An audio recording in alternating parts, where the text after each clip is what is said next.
Ladies and gentlemen, boys and girls, welcome once again to Quickdraw with the Sheriff. Johnny the Sheriff Shabbat is here, and this is our weekly episode. He's back from his sabbatical. Yeehaw. Yeah, so he's going to be with us throughout this time until we get to the NFL, and especially our draft episode is going to be coming up on May 8th, which will be live here at Hashtag Studios. The NFL aficionado, I think this is what we're going with for Johnny the Sheriff Shabbat. He also is an expert analysis on NCAA basketball and NHL. But for tonight, we're going to concentrate on the hot topic in the NFL, which is the recent schedule release. And there's another big announcement that we have coming out, John. Yes, there is. What is that? August 1st, ladies and gentlemen. Would you like to take this, or you want to give me the reins on this one? I'll take it. All right, light the reins on this one, John. Bukbuk.com is coming out on August 1st. It is the menage a trois of fantasy sports gaming, sports news, and social media come into one. It's something that's very unique. It's never been seen before. I'm very excited I'm just excited for the release. In the meantime, if you go to Bukbuk.com, you could join in some of the promotional marketing schemes that we're doing over there. You can win yourself some iPads. We're looking to probably give away anywhere between $50,000 and $100,000 before August 1st. So stay tuned. Register with Bukbuk.com to get your news, all the relevant news. We promise we won't sell your information. We are serious about privacy, but the promotions are really just out there just to make sure that you're well informed about the release, and we can't wait to release. So, light it up. That's it. And if you're counting at home, that's 97 days from now. So make sure you mark it on the calendar, right. August 1st. You know, a lot of waves have been made, especially on Wednesday, that we talked about on Hashtag Sports. I want to bring it up with you, the recent release of the schedule. And speaking of schedules, how we're going to work the Hashtag Sports Quick Draw with the Sheriff. You're going to get expertise from this man sitting to my right here about the ins and outs of how to pick them. How to pick the games, how to pick winners. There's certain things that you have to take into account when you want to pick winners, especially in NFL. A lot of people talk about it with fantasy football, going in and out. Oh, I want this guy. This guy will give you the best chance of winning. But for tonight, we're actually going to be going over the Vegas lines. In about 20 minutes, we're going to cover the Vegas lines.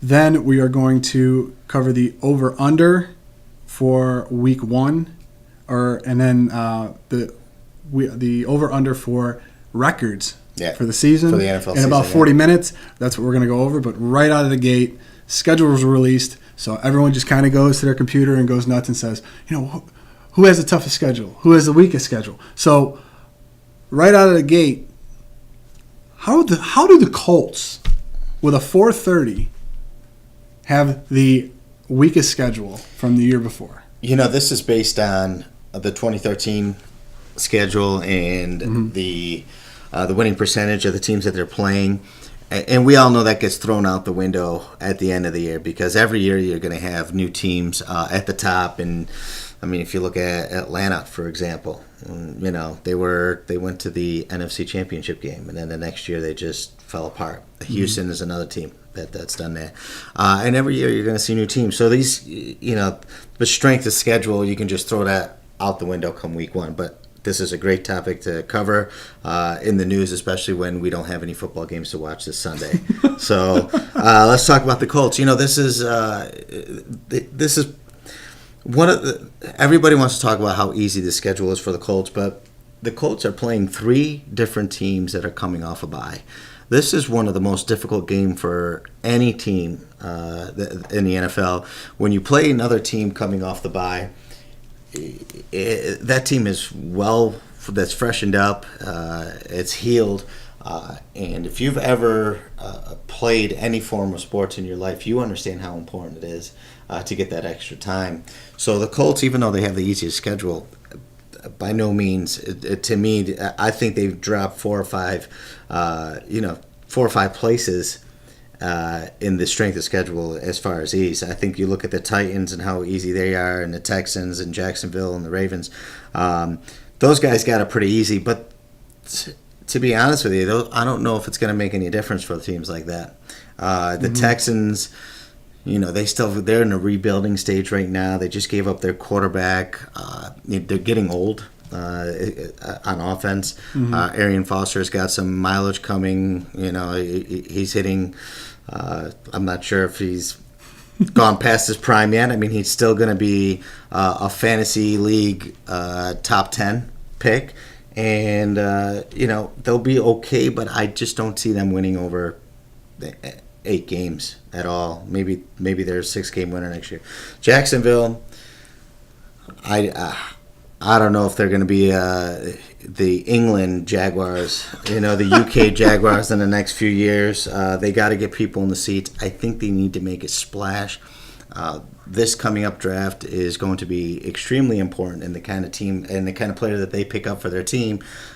It has to be a central player, and whether it's a quarterback or a defender or someone like Sammy Watkins, who's just a lightning bolt in a bottle. And he's just they need to get some player who's going to open things up for them and put people in the seats. Otherwise, they're going to lose that team. Ravens are a very unique team because even though last year they didn't do so well, I think the addition of Steve Smith is going to put them in a position to get back where they once were. Now, they lost 2 Hall of Famers on defense after winning the Super Bowl 2 years ago, and that might be the biggest reason why they dropped. But I think more than that, the loss of Anquan Bolden was such a big deal to someone like Joe Flacco. I mean, he really, really. He was the safety valve for a guy like Joe Flacco. But you take him away, it shows you what it did to that offense. It was horrible. Some of the things you want to take a look at as far as ease of schedule is when is their bye.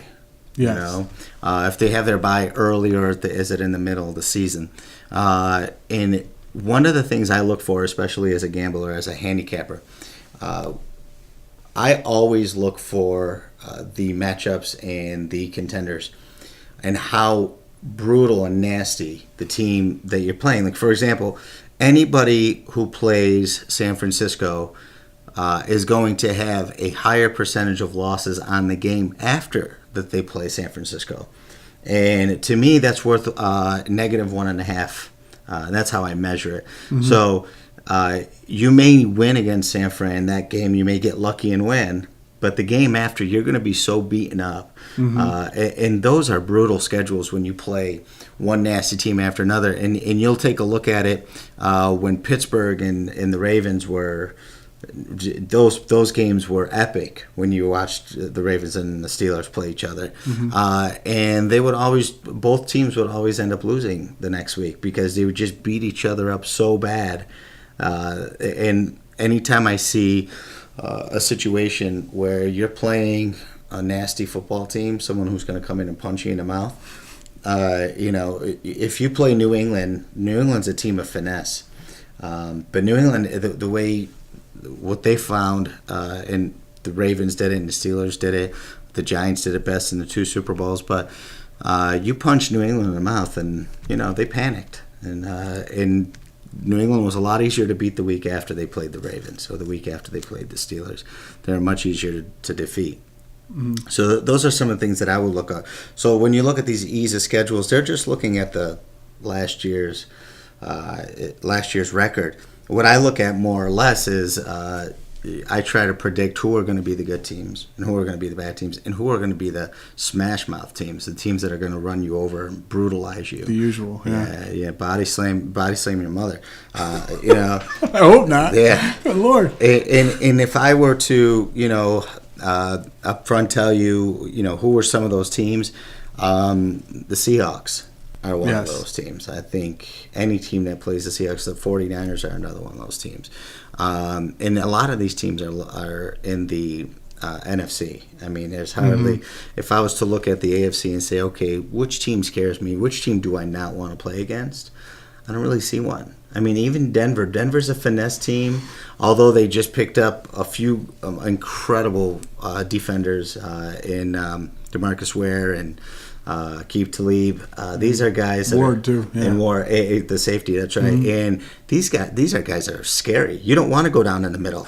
You know, including the safe. I mean, these guys will hit you. They'll knock your head off. So I'm gonna have to eat crow after saying, Denver doesn't even scare me, because looking back now, it does. They are a team that could end up being a smash mouth football team, and especially in their coaching as well with Jack Del Rio. Yeah, well, he coaches. They got rid of Moreno, so you got to think that that defense is going to have obviously, as you mentioned, a lot of dynamic playmakers on it. But if you think about it in the long run, they don't have to shut anybody out. That's right. They're not going to have to do it. Hold them to 21. That's what if you hold them to 21, we're going to get out of this game with a victory. That's right. And I think what the Denver Broncos were doing this year is they're just pretty much trying to equip their team to play the Seahawks again. Right. That's all they were doing. That's the only reason they made the moves that they made this offseason. And I mean, getting back to a couple of the previous comments you made, I like what you made about the 49ers. A lot of people don't see that. A lot of people don't see, the week after some team plays the Niners, they're beat up physically. Mm-hmm. One thing that I noticed as well is a week after a team has played the Patriots, usually psychologically they're beat up. Right. And they're like, well, we had to game plan for all this stuff, and then they're like, they try to exhale the next week, and you can't do that in the NFL. And another point to that, I want to add to that, another reason why is because Bill Belichick has such he has such a way of exposing your weaknesses that everybody else ends up copying him. Mm-hmm. They find out, they go, okay, how did Bill Belichick beat them? If you remember when we first got, I'm having a brain fire right now, Drew, the quarterback from New England that we picked up. Bledsoe? Drew Bledsoe. Oh, my God. So Drew Bledsoe comes in, and I think he's throwing for, he was on pace to beat Dan Marino's record in the first 8 games. Yes. I'm talking about the first year we got him. Yeah. That was 2003. 3, right? Yeah. And I believe we beat New England in game 1, 31-0, and I think they beat us in the last game of the season, 31-0. It was one of those freaky things. But one of the things that Bill Belichick did that year was he exposed Drew Bledsoe and his inability to scramble, and his inability, or should I call it the ability to hold on to the ball too long. Yeah, and so teams learned how to beat Drew Bledsoe, and he was the one who exposed him. So to your point, a lot of teams do have trouble winning after they played New England because Belichick is such a surgeon.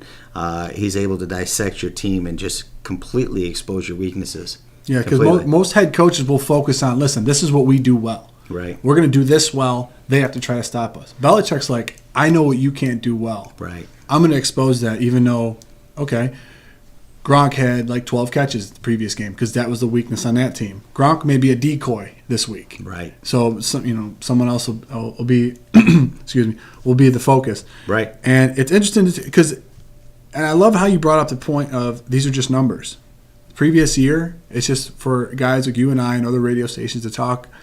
Okay, they had the weakest schedule, or they have this schedule, or this schedule. I mean, if we look at it, like you said, the NFC West was in 2013 was the toughest division in the NFL. It continues to be. Of course. Actually, it's going to get tougher. Oh yeah, man. So therefore, it's Arizona. No surprise that 3 out of the 6 toughest schedules are the Seahawks, the Niners, and the 49ers, the Rams. And Rams, yeah. Yeah. Mm-hmm. I mean, it's just, and then the Chargers are sprinkled in there. The Broncos are in there, and how do the Raiders can't catch a break, can they? I mean, they got a bye week in 5. And the reason why the AFC West is in there is because they play the NFC West. Yes. Right. Mm-hmm. So you're looking at the top 6 teams. Yes. As far as strength of schedule, are all playing the NFC West. Yes. And that says something about the NFC West. And to me, I think it's going to be an indication of as a handicapper, an indication of what my under-over is going to be for those teams, because if you play the NFC West, it's not whether or not you beat the teams in the NFC West. It's about the games after. Yeah. Now, you may get lucky and get a bye, afterwards, and I'll be checking into that. Yes. Once I begin dissecting, and once Vegas opens up the lines for the unders overs, which I believe they'll probably do sometime early in the summer, I'll be dissecting to find out what kind of teams are the Raiders, Chargers, and the Broncos playing after they play the NFC West teams. Okay. Yeah, get punched in the mouth and then have to come out and play another NFC West team. Take the NFC West. Tyson all day. said that, didn't he? Yeah. Everybody's got a plan. Until they get punched in the mouth. That's right.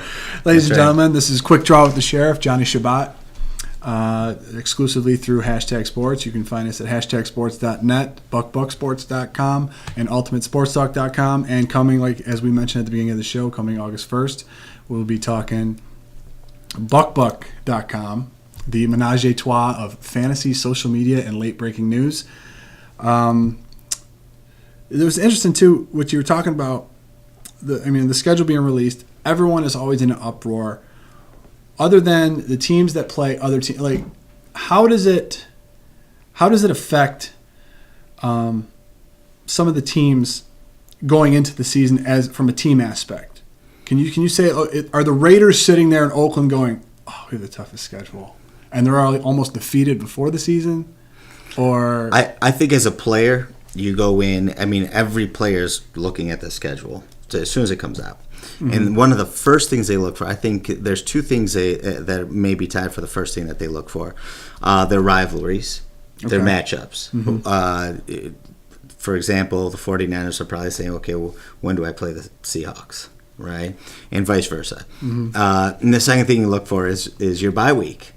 When's my bye week? Because if your bye week is in week 4 or 5, you know you've got a long season at the end.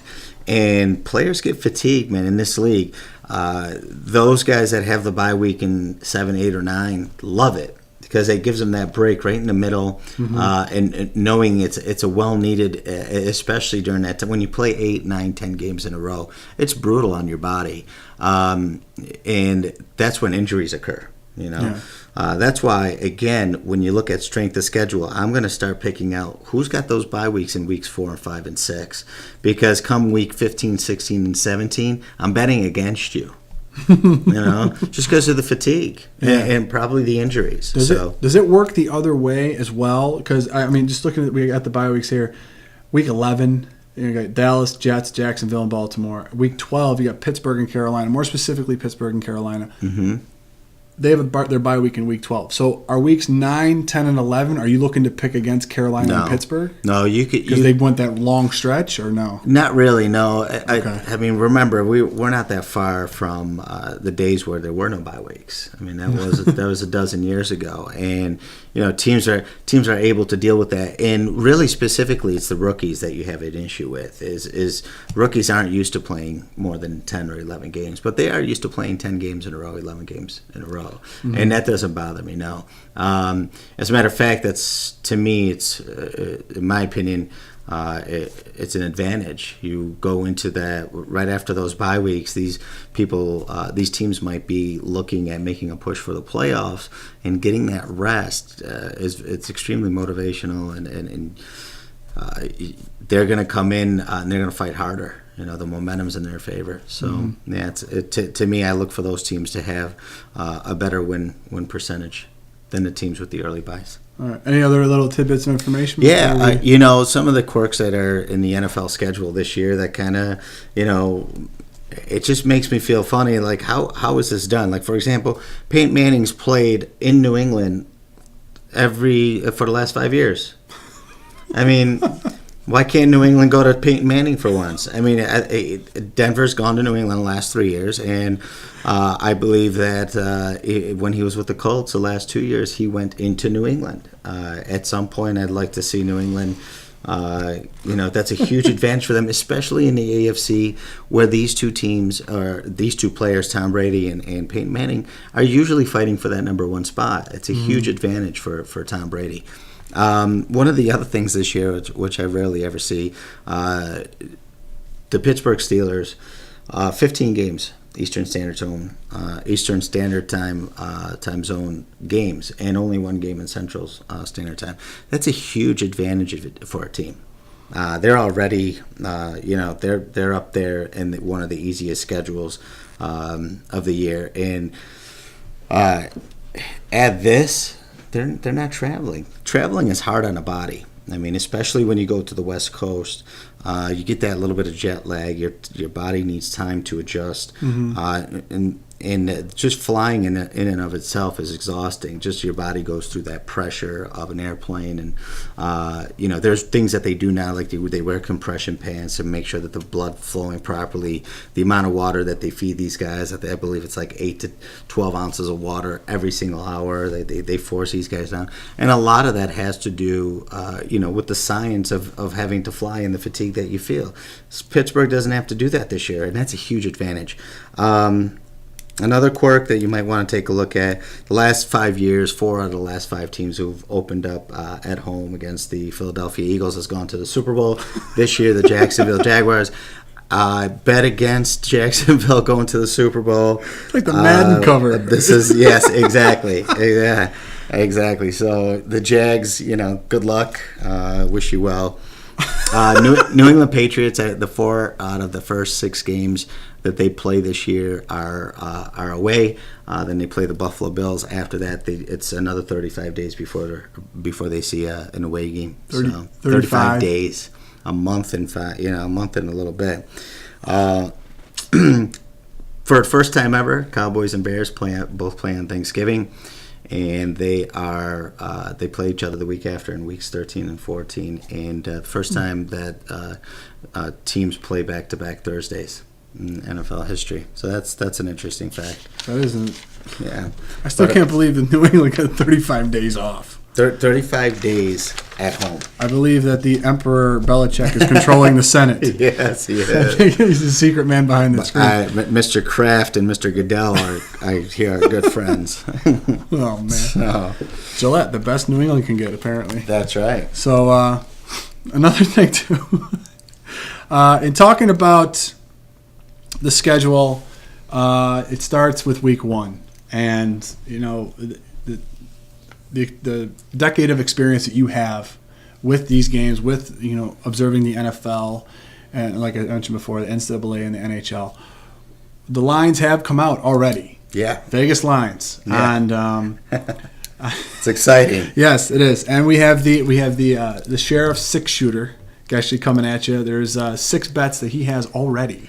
That's right. For September 4th, September 7th, and September 8th on the games.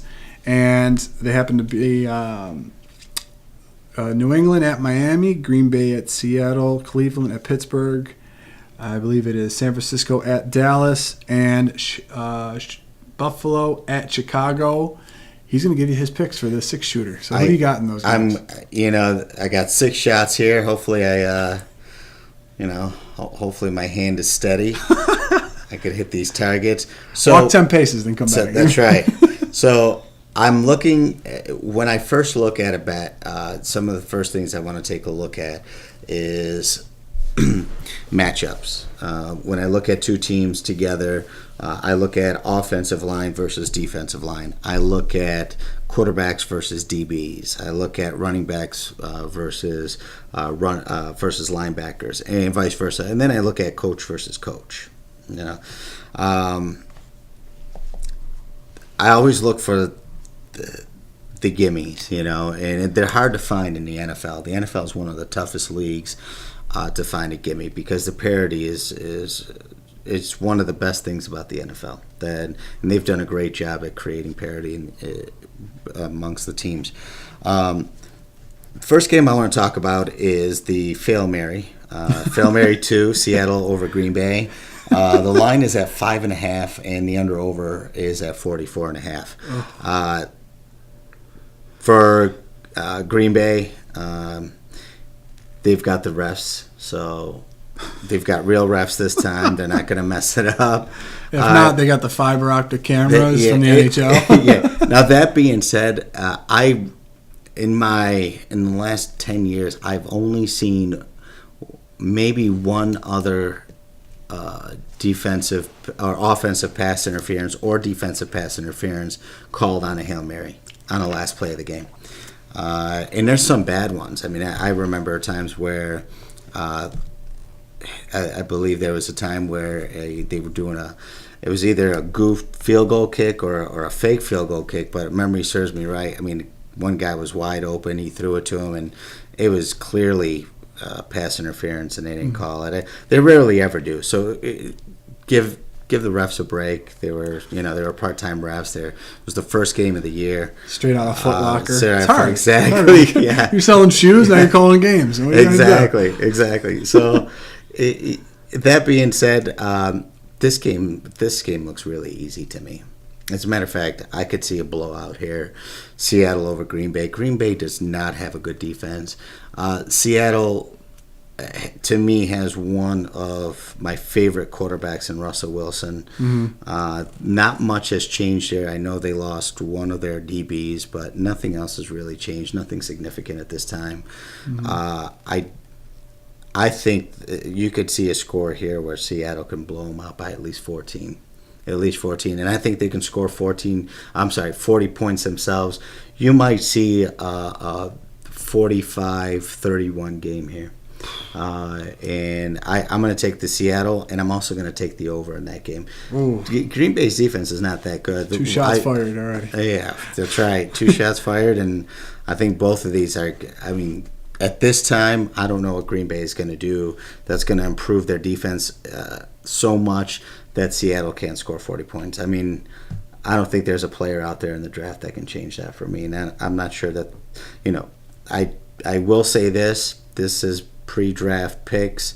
The draft will change my mind. As a matter of fact, as things change, as they do every day and every minute in the NFL, a lot of times I will change my mind even in the last in the 25th hour coming up to the game and change my mind 5 minutes before the game and before I put my bet in. Yeah, I mean, they have all those things. They come out on Sunday. Just announced at 12:05. So and so's not going to play. All right. Well, excuse me. I got to make a couple phone calls. Yeah. Or the weather. Yeah. So you think? Yeah. Very true. So you don't think that the chip that is on Green Bay's shoulder is going to carry them?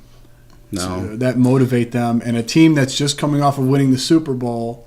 We've seen it in recent years of a team that wins the Super Bowl and they kind of the drive is still there. Don't get me wrong, but they're not as much as a Super Bowl loser. True. Not as much as a Super Bowl loser. Now with Seattle, I think the team is just number one. I think they've got great leadership in Pete Carroll as well as in Russell Wilson. These are 2 great leaders. Russell Wilson seems to me a guy that doesn't get too happy and a guy that doesn't get too sad. And that to me it's very unique, especially in a young guy, okay? Even Tom Brady is hot-headed, and Tom Brady's one of the best. And you've got Peyton Manning, who is a robot. He is a surgeon on the field, a general, and even he gets a little bit emotional. But you never see Russell Wilson get emotional. So you don't think the divorce is going to bother him? Who? Russell Wilson? No, I don't think anything bothers that guy. And it's interesting too that you mentioned about Pete Carroll is that he's playing with a roster that actually has a lower payroll than they did at USC. So that's actually pretty good for him. Yeah, that's such a low blow. Sorry, too soon. Too soon. All right, that's funny. Because I just think, to me, I'm a big chip on the shoulder type of guy, and that's probably why I don't bet. That's the reason for me. I could just see Green Bay. I'm in total agreement with you. Their defense is, when we compare it to Seattle's, doesn't even measure up. And if we compare it to the rest of the league, probably hovers around that 18, 17, 18, 19 place. So trying to stop Seattle at home with beast mode is not going to be pretty. I don't think so. I don't think it can do it. I think Aaron Rodgers will put up points, yeah. even against their defense. I think he'll put up points just because.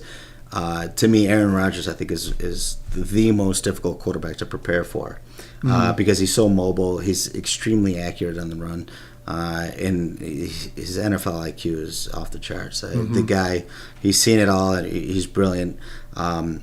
He'll score points, but his defense can't. I mean, they're Swiss cheese, man. The Green Bay Packers, no pun intended. The cheeseheads. Yeah, I swear to God, they wear it well. So. I just don't see how Seattle can't score on almost every single possession. I don't see it. So, and they may punt once in that game. I think what really helps Seattle too is getting rid of Golden Tate. That actually helps their offense a little bit. Yeah. Plus, you'll have a healthy Percy Harvin too. Right, exactly. All right, traveling down to taking your talents to South Beach. Yeah. You got New England and Miami. Who do you got in there and why? All right, so one of the things that I look at in strength of schedule as well is who's playing Miami in September. Playing Miami in September is the same thing as playing the Bills or Green Bay or Chicago in December or January. It's brutal. It's brutal. It's 90 degrees.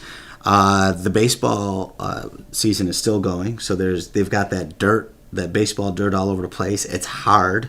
Yes. It's hard as a rock. You're not landing on soft grass.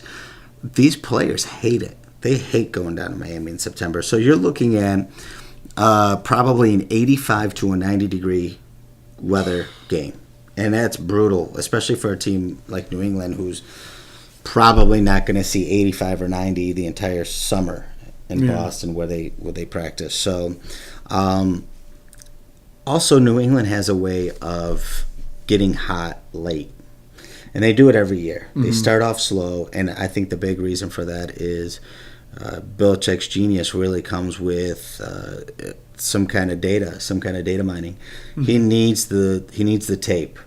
And every year, these NFL teams are completely different every single year, from new coaches to new players. There's a new dynamic on the field, and he's got to be able to see it. So in weeks 1 and 2 and 3, he doesn't have the luxury of being able to mine any data at all. There's no tape on anyone.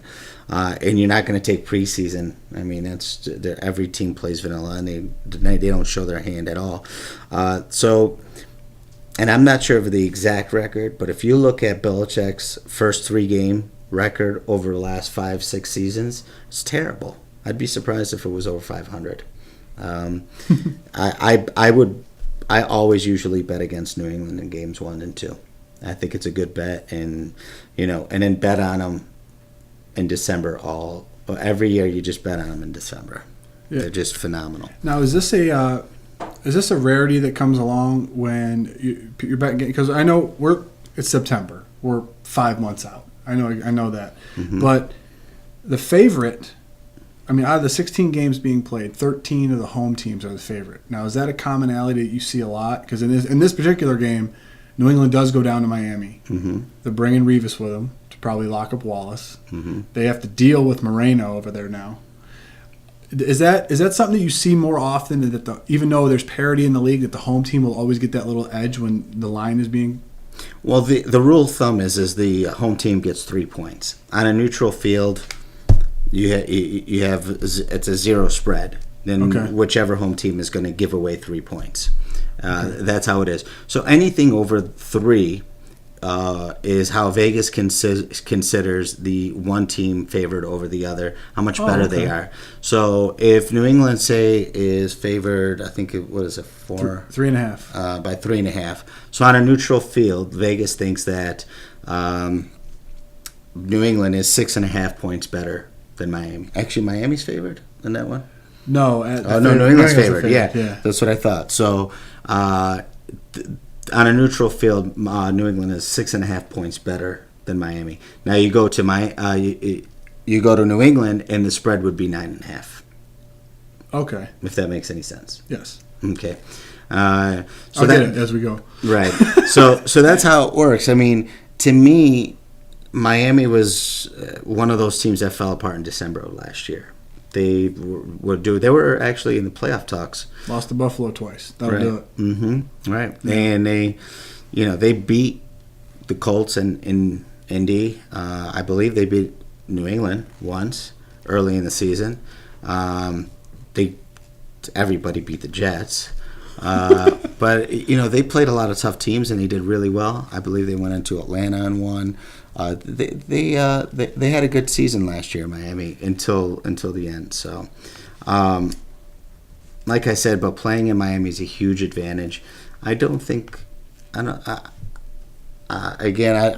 think New England will have enough tape on these guys. And you talked about Rivas covering Mike Wallace. He won't be covering Mike Wallace. Mike Wallace isn't dangerous. Not anymore.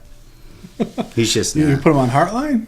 He didn't do anything last year. I think a lot of that has to do with the quarterback more than Mike Wallace.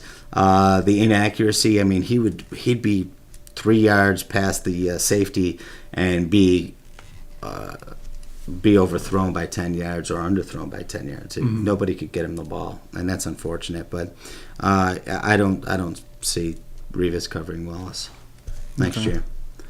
All right.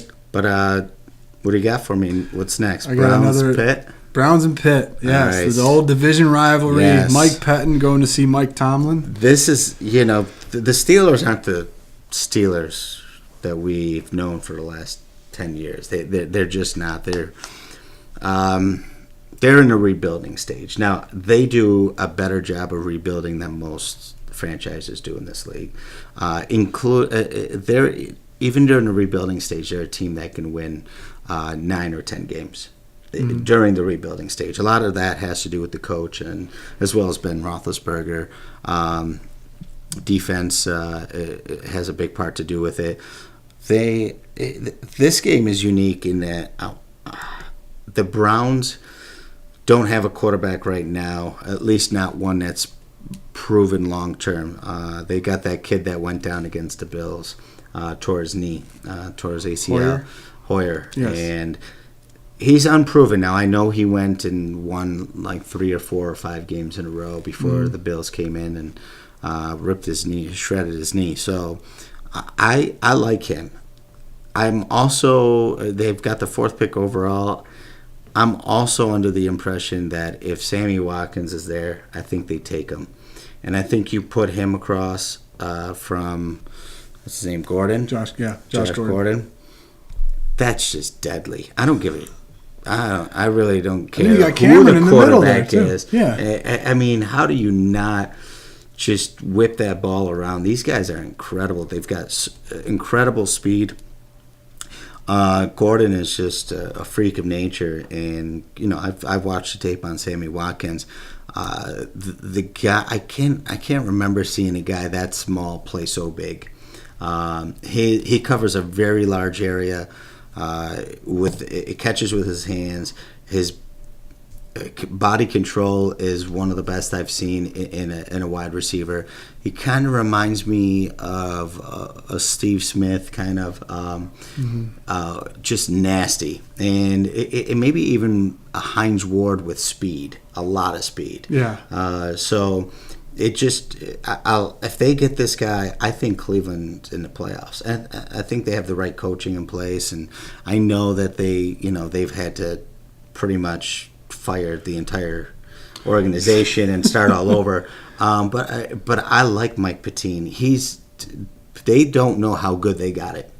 Mike Pettine is a guy, he coached, was a coordinator here with the Buffalo Bills, defense coordinator.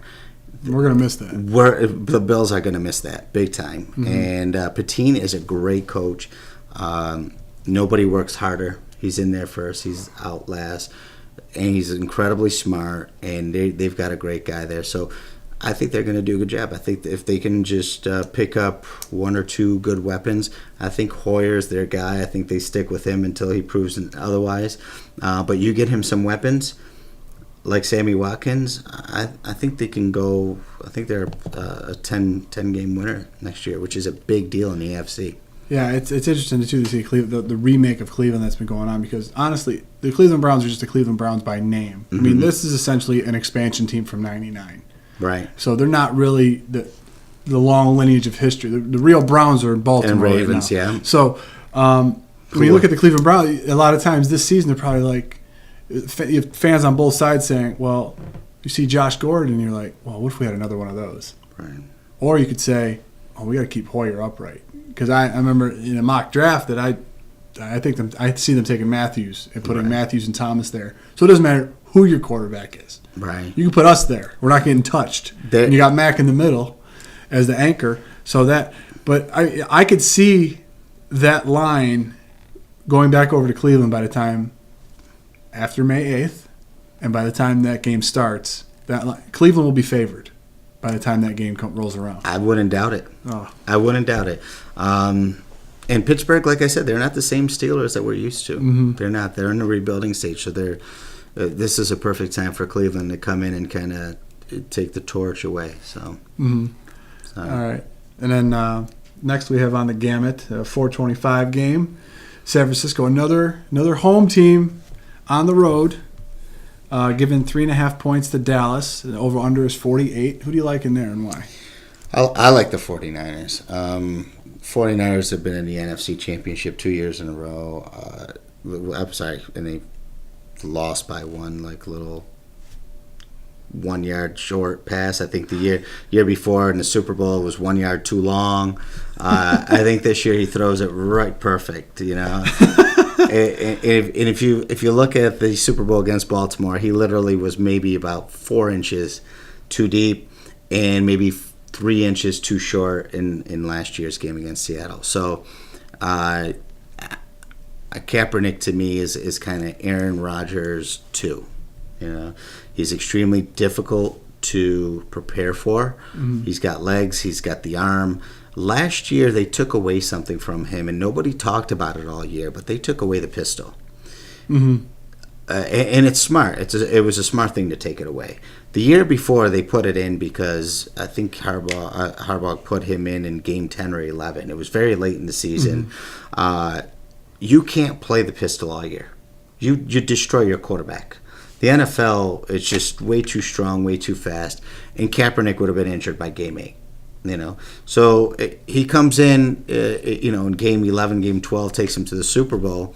That's because they had something in their pocket that people weren't used to, and he took it away last year. And Kaepernick struggled being a pocket passer. Yeah, he struggled with the touch. It. I mean, he has a lot of trouble with the touch. Exactly. And the thing was, it was almost that like Harbaugh was playing with house money in 2012 when they went to the Super Bowl because he had Alex Smith behind him. Yeah, he was. Who did you have behind him last year? No one. Colt McCoy? Yeah. Who are you going to put Colt McCoy in? So you're not going to do that. You're not going to run. You can't. It's just like the Wildcat, except defenses are catching on a lot faster. You can't run the pistol every day unless you have 6 quarterbacks deep that are Kaepernicks. And Kaepernicks is a rare animal. Rare breed. Yeah. So you can't. Do you think it was more so teams took it away or? No, I think Harbaugh took it away. He took it. Okay. Yeah, absolutely. Harbaugh took it away because Kaepernick is so skilled that no matter how much you plan for the pistol and whoever you put on him, he's so fast. He makes people out there look like college players. I mean, if you see him run, I mean, like especially he does. Yeah, what did we call him last year? The cyborg gazelle, right? And he looks like one, but the guy's a freak of nature, and he can do it. Except Harbaugh didn't want to risk him, so he turned him into a pocket passer, which he wasn't comfortable with, and he struggled all year. Yet they still won a lot of games that made it to the NFC Championship. So I think this year, Kaepernick makes a jump, and I think he makes a jump to getting his accuracy down, and I think he's going to allow him to use his legs more. Because he'll understand that Kaepernick is smart enough to know when and when not to take a hit.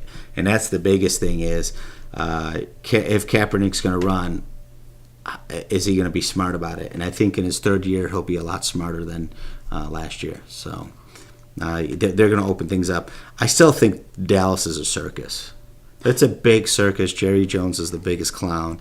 That team is laughable at best.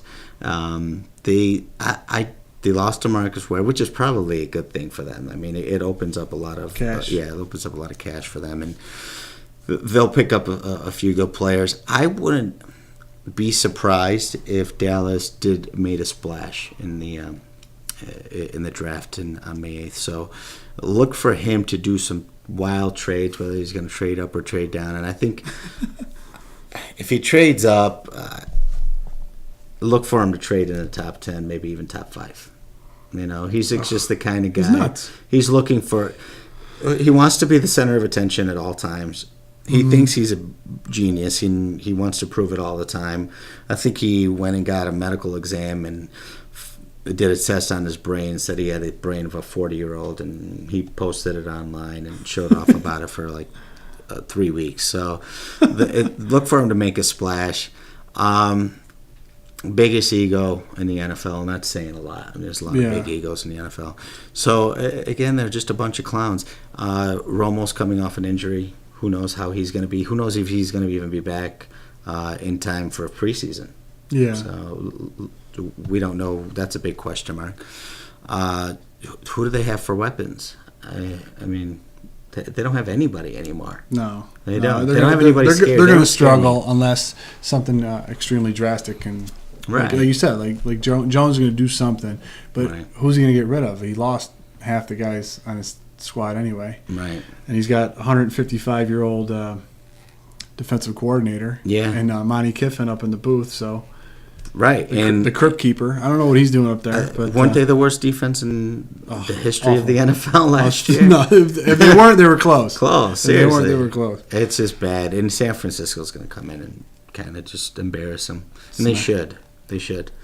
Over under on any of the San Francisco players after scoring running out to the star. San Francisco's too classy. Yeah. 0. Although hold on do, now. Yeah, they do. We got Kaepernick. They do have Crabtree. They do. Oh boy. Yeah, I think Crabtree would probably do something like that in Seattle. Okay, and lastly, really quick, 30 seconds. Chicago and Buffalo. Who do you got and why? This is an interesting one. It's all going to depend on the quarterback in Buffalo.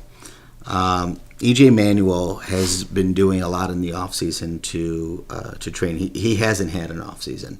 The news reports have showed that he's been doing nothing but training, watching tape, and just developing his mind as well as his accuracy. One of the two things that really, really needed to be developed. He's a sophomore, which is usually the toughest year for any quarterback in the NFL. That's when quarterbacks they get enough tape on a quarterback, and they either make it or they don't. And the NFL, unfortunately, has a way of breaking more quarterbacks than not. So, that being said, E.J. Manuel seems to me like he's got the maturity of a wise old man. He's got a certain regalness about him. He walks around like he's the king, but it's not cocky. Yeah. It's almost like a confidence in which he just understands the way things work and who he is and how he fits into the scheme. And he's also become a lot more confident in the huddle. Guys like Stevie Johnson. The two running backs, Freddie Jackson and C.J. Spiller, have both spoken about how he's running the show now. Mm-hmm. He's in that huddle and he's commanding and he's making commands and he's telling people what he needs to see. That being said, Buffalo is one of the teams that has made some really good moves in the offseason. Yes. And they're a sleeper team for me this year. They're a team that no one in the AFC scares me, and I've looked at the Buffalo schedule. There's probably 3 teams on that schedule that, to me, are an L on the win-loss sheet. So you've got Denver, you've got Green Bay, and you've got New England. New England counts as 2 losses. So there's 4 losses right there, and nobody else scares me. Nobody. Not Chicago, not anybody. And if you're giving Buffalo, I think, what are we looking at? 6.5, almost a touchdown. Buffalo last year, in the beginning of the year, I think they lost the games that they lost were less than 3 points on each of them in the first 10 games. Yeah. They were one of the very few teams 10 games into the season that averaged more than 20 points per game. Yeah, they were up there. Yeah, and they didn't have anything. They were averaging 20 points. They were creating possessions from that defense. Creating possessions from the defense, as well as those 2 running backs were playing ball control. I think we were the second in running and rushing last year in the NFL. Plus, that defensive line was the best in Buffalo Bills history in terms of sacks. So, and I think they're only going to get better. You look for them this year to maybe make a big splash and maybe trade up and get a defensive end and Javon Clowney. I don't know. That'd be tough. That'd be tough for the Bills to do. There's some good defensive ends though that are out there, as well as some great linebackers, and I think that's, to me, you go that way, you go that route, but unless you have Sammy Watkins available up there. You go offense, but otherwise I think you have to go. You tighten up that defense, and then in the second round you get some protection for your boy. I don't think I see it reversed though. I don't think getting the protection early. Yeah, but I don't think they'll be available. I think the big three will be gone. I don't think they'll be available. I think you're in Cleveland. I think you're right there. I think they take him. I don't think Sammy Watkins is going to be there. I think Jacksonville will probably get him. I think at number 2, St. Louis gets one, and the third one probably goes maybe. I wouldn't say to the Raiders. I would say those top 3 are worth the top 10. And picks, it's so weird. Sure. If I could just divert real quick to the draft. You talk about St. Louis. People are unsure whether or not either going to trade that pick out or they're going to pick up a quarterback. You talk about Cleveland. They need a quarterback. But we don't know. Are they going to take? But then you talk about the Bills, who people really aren't sold on. EJ, he hasn't really played a full season yet. No. You say he's going to go into the sophomore season. He's going to go into his 11th start. Right. So he's still kind of like in the springtime of his freshman year. But you look at those 3 teams, could make an argument for drafting a quarterback. But they all have injured quarterbacks that you need to protect. Right. And there's your big 3 right there. But That's Oakland right. has also been talked about, not so much injury with Schaub, it's just his head. But they were talking about how he fits the mold as a Raider. Taylor Lewan, he fits the mold as a Raider, one of the big 3. So it's interesting to see all these, and God forbid Johnny Manziel gets picked in the top 10. I just... The guy, I swear to God, stiff breeze will knock him over. If he tries to play the way he plays in college, he's going to get knocked around like a rag doll. He doesn't understand the speed and the strength and the size of these people. I mean, you see Johnny Manziel, and he looked semi-brilliant in college. And when I mean semi-brilliant, meaning like he was taking some shots. When he was running into those end zones and he was making some of those wild plays, he took some shots to do that. You take shots like that in the NFL, you won't last long, especially at his size. Now, that being said, he's a competitor. Does he warrant a top 10 pick? I don't think any quarterback in this draft warrants a top 10 pick. Although there's about 3 or 4 different teams in the top 10 that do need a quarterback. So you'll see 3 or 4 quarterbacks taken in the second round. Right. Agreed. I mean, hey, Kaepernick and Russell Wilson were both taken in later rounds. Second no one even and the pay the pay scale for Manziel, even if he goes in the top 10, he'll take a pay cut from A&M too. So, who knows? Hello, ladies and gentlemen, you're listening to a quick draw with the sheriff. We got a little bit of time left. I actually want to go through the schedule. Let's do it. Weeks 1 to week 17. You got records. You got where teams are going to finish, the over-under of how many wins each team is going to have.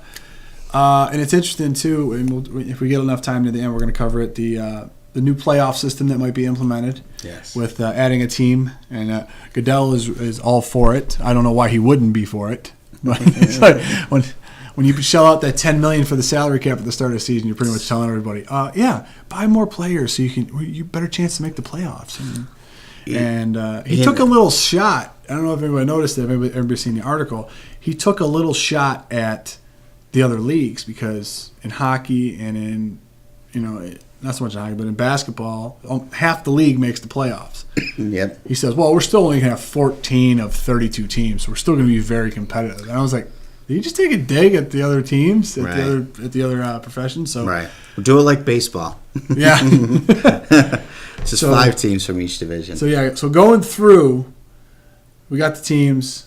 You got the teams all there too? Yes. Go through over under of how many wins you think each team will have.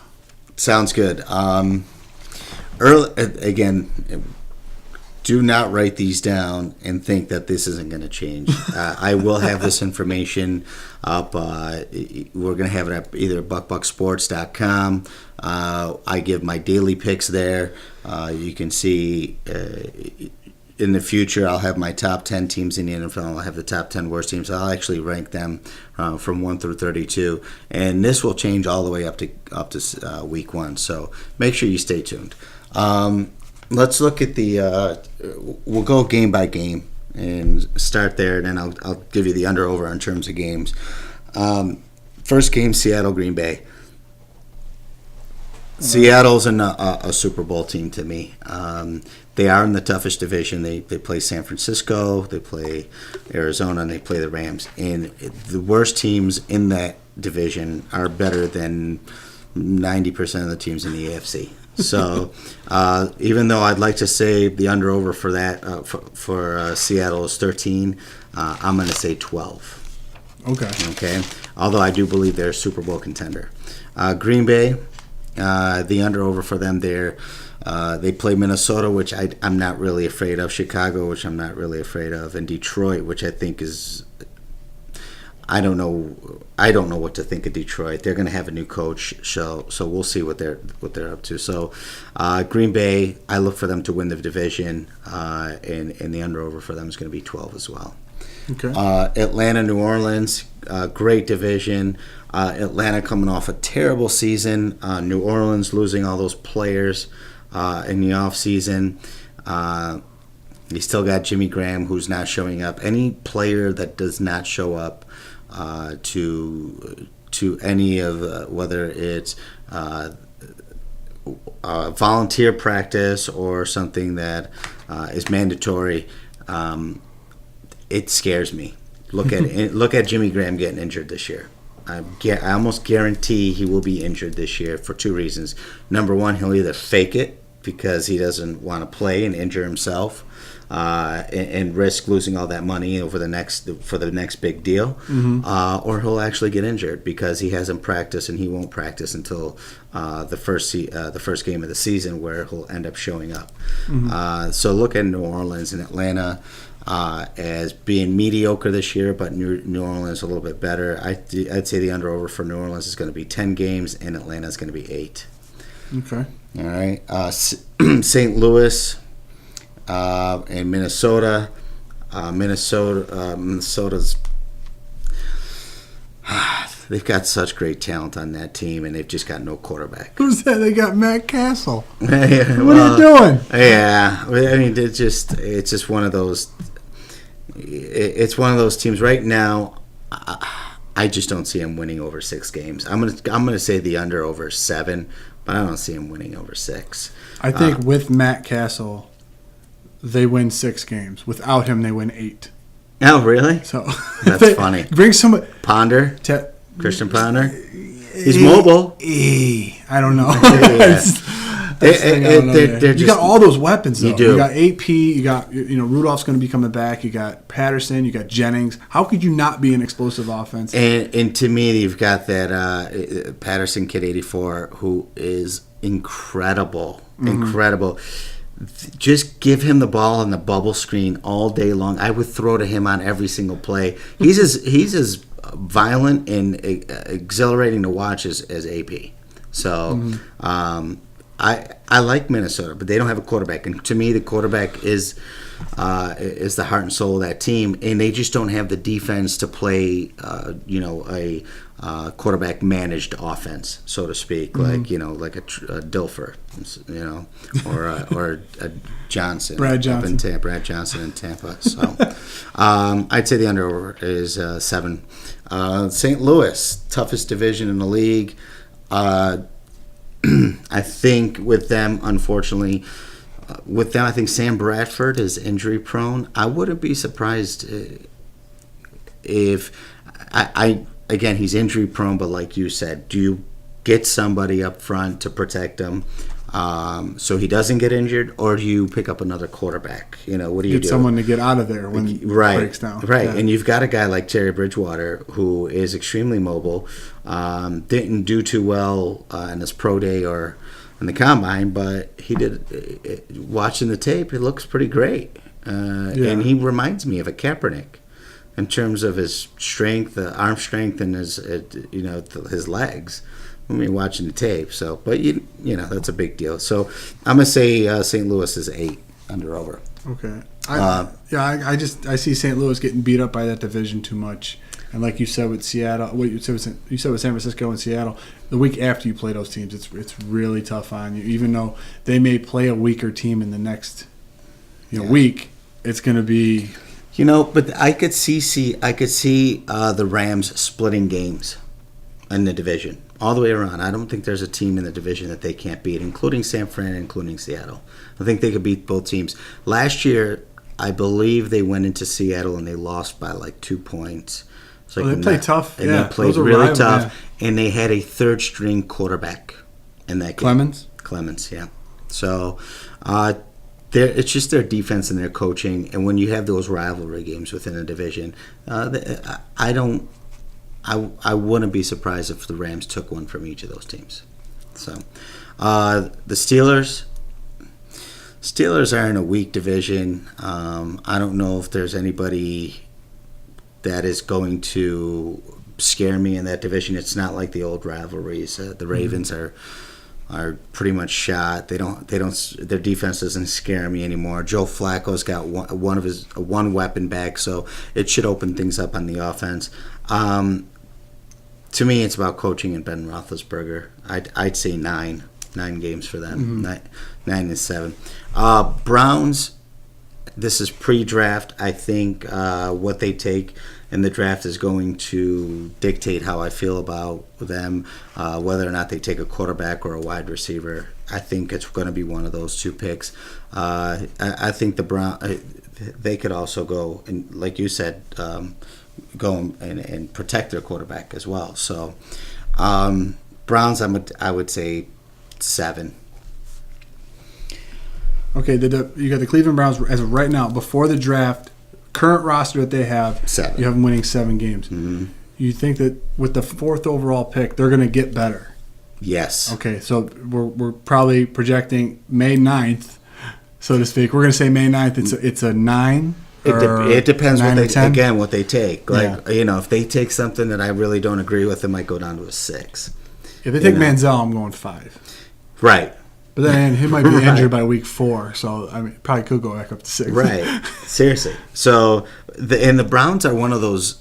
You'll always see the same teams at the bottom over and over again, and the same teams at the top over and over again. And the Browns have been at the bottom, and they haven't moved. They're terrible. I mean, as an organization. So even if they've got all the right pieces in place, putting it together, the chemistry and the dynamic that the leadership role is going to create is so important to a team and the direction they go in. You put Bill Belichick in Cleveland, and they're a playoff team. They've got the talent. They tried that before. Yes, they did. They actually fired him. Which tells you a lot about the Browns, right? They fired Bill Belichick. Eagles and Jacksonville. Eagles will win their division. Jacksonville will be last place again. I don't see Jacksonville doing anything. I would say Jacksonville under/over is 4. And with the Eagles, I think they'll win a division, a very, very weak division. You could say 12 for the Eagles. I think the Eagles are the real deal. Who's the quarterback there? No, what's the name? Foles. You got Foles going all 16? Absolutely, 100%. As long as he stays healthy. Who else would they put in? You got Sanchez there. But like I said before, I said in a previous #sports episode, I don't want to go any particular game this year. I don't want to go to any particular playoff game this year. I want to go to the quarterback meeting room with Matt Barkley, Mark Sanchez, and Nick Foles. Just once. Just to break down film once with those two. To see this. That's great. Dude. That's great. Dude. I want to just once. Just give me 10 minutes in there, Kelly. Just let me sit in here for 10 minutes. That's hilarious. No, Nick Foles, I think he's the real deal. I think he's going to get better this year. You'll see him get better. I just can't see another 22-3 ratio of touchdowns to interceptions with him. It's tough. You lost your number 1? You're going to put Riley Cooper as your number 1? I mean, it's tough. It's really tough. That's true. I think you lose your number one, but I think that what's the old adage that addition by subtraction. Yeah. So everybody in that locker room was very happy that he was gone. With a young quarterback like Foles coming in and doing what he did that in spite of the cancer that was in that locker room. Now, not because of it, So yeah. you're just, I guess we'll have to wait and see. Oh, yeah. Next, we've got the Jets in Oakland. Jets are just laughable. Are these 2 6-win teams? They're laughable. I like Oakland. I actually like them as an organization. Al Davis set a certain tone and a culture in that team, and I think they continue to have it even while he's gone, which is gamble. It's exactly what it is, right? We're going to just gamble. We're just going to make a lot of noise. We're going to gamble. We're going to be tough. We're going to be nasty. I don't think that Matt Schaub is a bad quarterback. I think last year there was just some. They caught some bad luck. They're not a 2-14 team. No, they're Houston not. is not a 2-14 team. And maybe call it good luck. I don't know how you would play it, depending on how this is going to end up turning out for Houston, because Houston's a good organization, and they'll turn this into an opportunity. But I like Oakland. I think Oakland is in the toughest division. They've got the toughest schedule, according to last year's win-loss percentage. But I still like them. I think they've made some good moves. I'm going to say their under-over for them is going to be 7. Last year I would have said 4. The Jets, 4. 4? 4. Wow. I think you bring in what was the other quarterback's name that they just brought in? Michael Vick. Mike Vick. He'll be quarterback. He'll be starting. At least 6 games before he gets hurt. Yeah. I mean, that's what you're going to have there. You got Eric Decker as your number 1. They're just terrible. You got CJ2K coming in now. Solid running back. He's still got some, you talk about a cancer leaving a team. You talk about a cancer leaving a team. Yeah. But he's a cancer coming. Maybe people talk about him being a cancer coming to the team. But he possesses the same skill set as a Jamal Charles or a CJ Spiller. Now, the difference between those 3 guys is play development. Jamal Charles gets out in open space. Mm-hmm. He has plays designed to get him into open space. He's not 3 yards in a cloud of dust. Chris Johnson and C.J. Spiller have yet to get those plays. C.J. got him a little bit in the 2012 season with Gailey. He started to get him out in space. What happened? He had 1,200 yards rushing and about 500 yards receiving. You know what I mean? But as far as the skill set, size, speed, and everything, those 3 guys are identical. Yeah. So we've seen guys who leave teams and they get resurrected with another. He may be a Rex Ryan guy. Who knows? I think Rex Ryan and his game plan and the way he likes to use his running backs, he's an inside the tackle guy, and CJ's not. Well, they also got Chris Ivory to pound away too. So you got the 2-back system that'll help you out. I agree, and but their quarterback situation is terrible. Terrible. Mike Vick does not have the legs he used to, but he thinks he does. He's tiny. He gives up the ball a lot. He's injury prone. If he's tiny, man, Manziel, jeez. I know. They're about the same size. I think they are the same size. Well, I have to disagree with you about the whole Mike Vick. I still think he can run a 4.45. The guy's a freak. No, I don't think so. I'd love to see him and CJ2K race on the 40. I'd like it too. And I'll bet you on it. No. You got yourself a deal. I think he's a 4.6. 4.6. Mm-hmm. Still pretty fast though. Yeah, I mean, Javon Clowney's 4.6. Yeah, but and he weighs 300 pounds. So we've got Baltimore, Cincy. Yes. I like Cincy. I like Baltimore this year. I think these are 2 tough teams.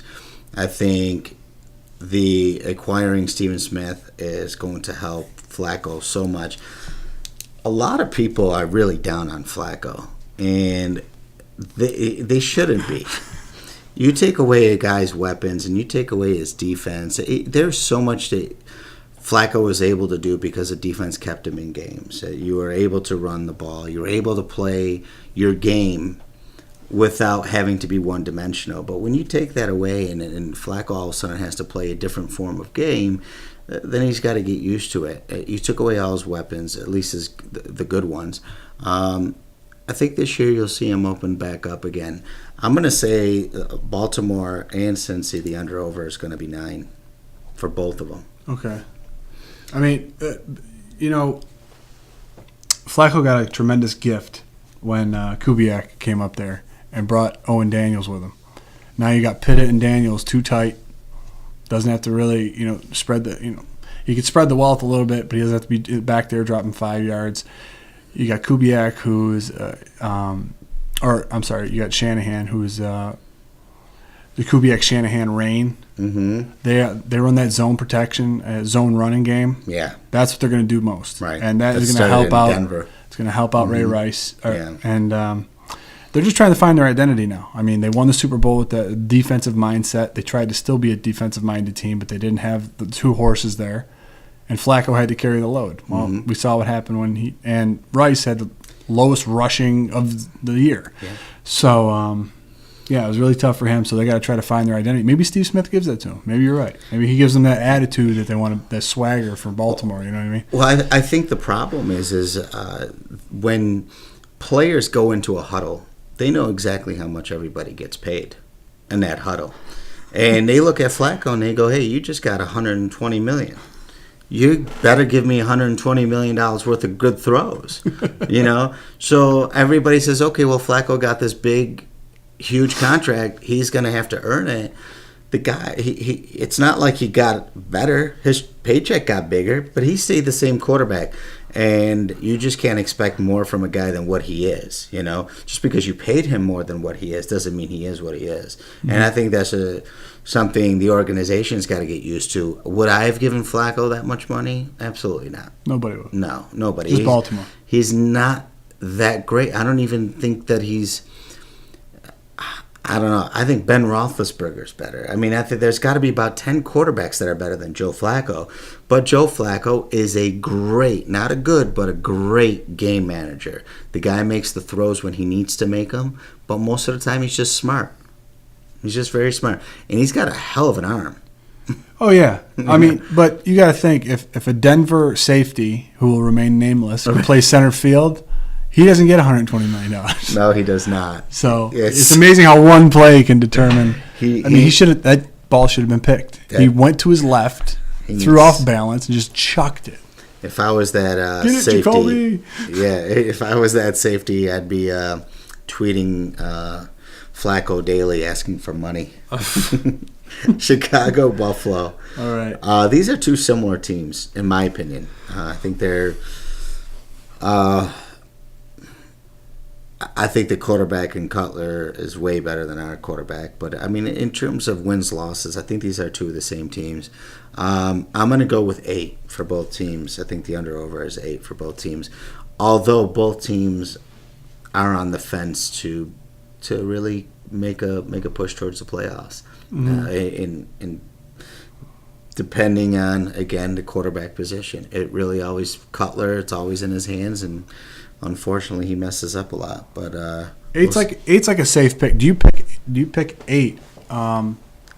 Because the range of wins that these two teams could have is from 6 to 10. Yes. You're just picking the dart in the middle. You're like, they could win 10 depending on how they play, or injuries could drop them to. Okay. Yeah, that's so well said. It's again, I could easily see Chicago at 10, easily. Now, if I put the under-over at 10, everybody would bet the under all day long.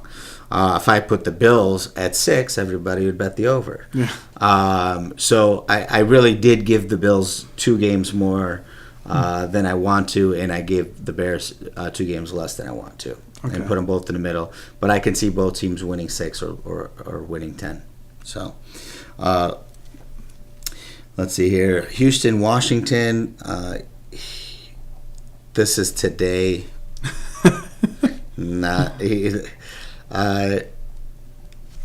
Yeah, I think Washington's going to be better as of today, Ryan Fitzpatrick is the starting quarterback for in Houston. Okay. And I like Ryan Fitzpatrick. He's a 500 quarterback all day long. And with a team like Houston, I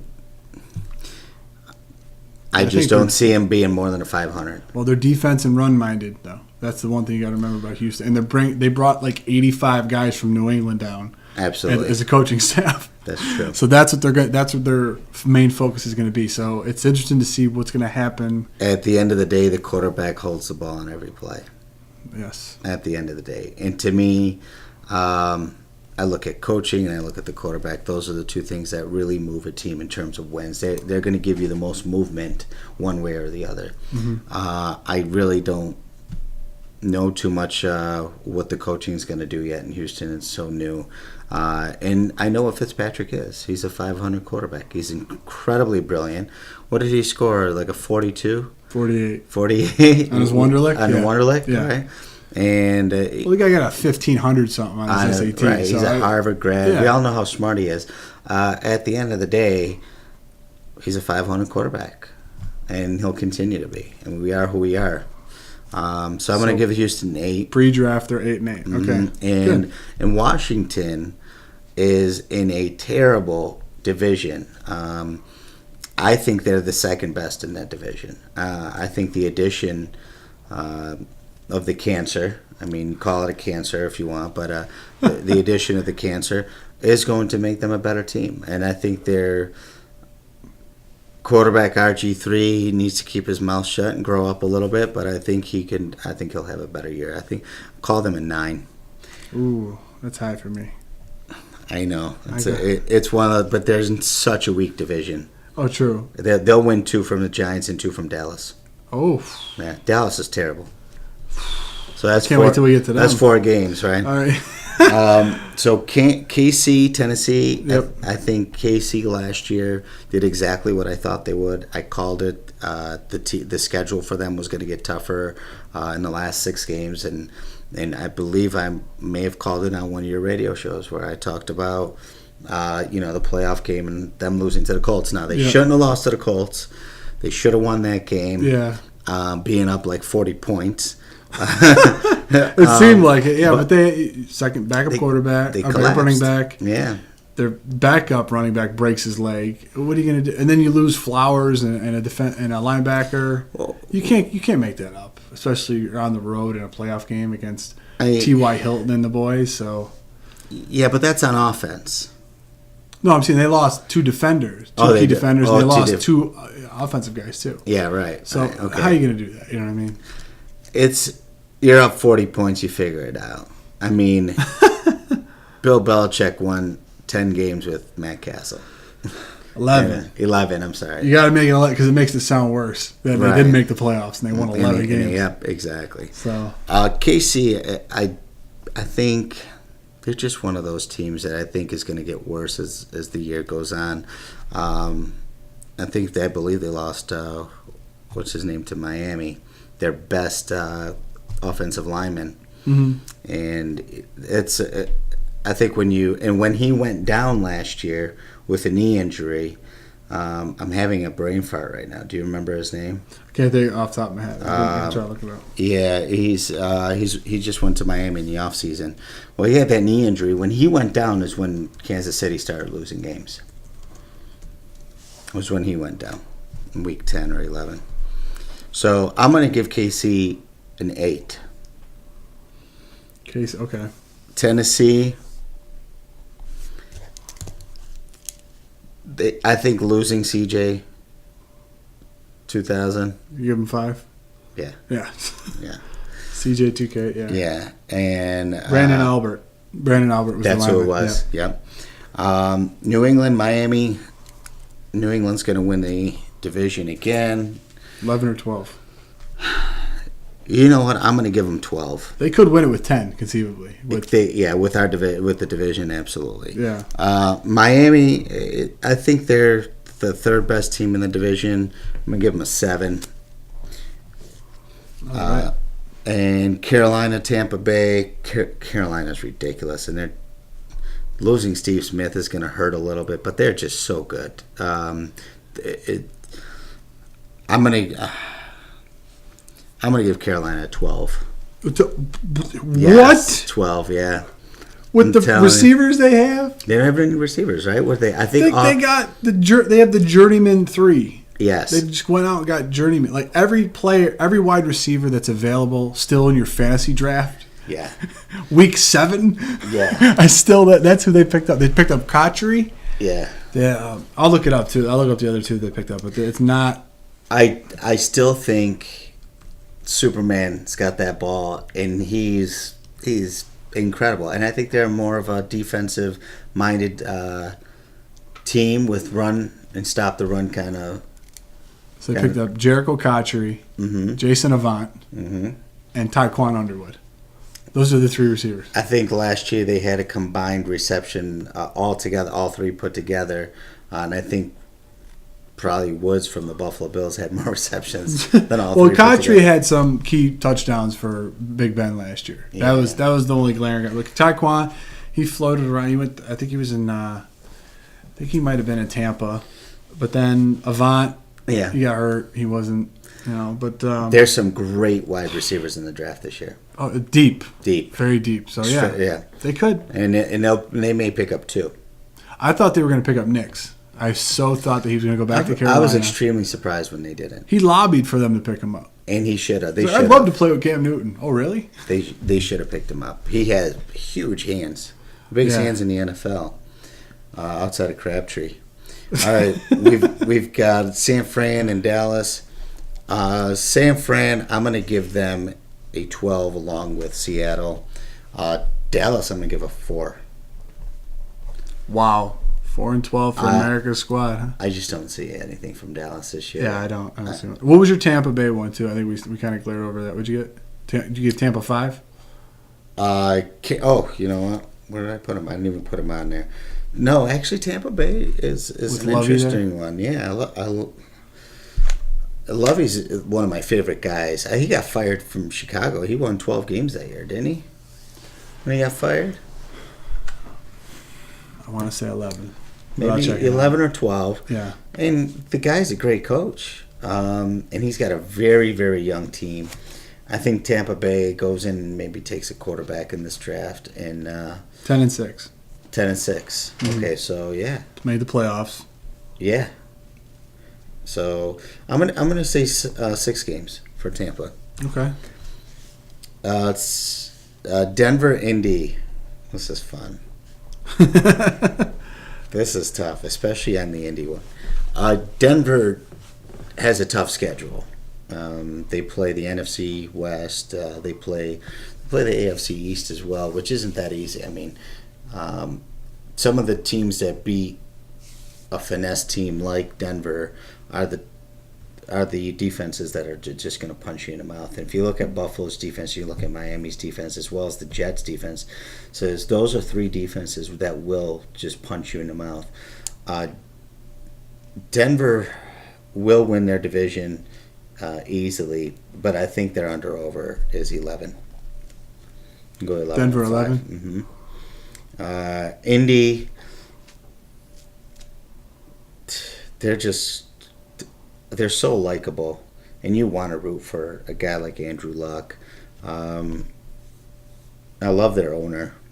I just love the stuff that comes out of his mouth and his tweets. So, without Andrew Luck, that team is 1-15, right? So with Andrew Luck, the movement is so drastic.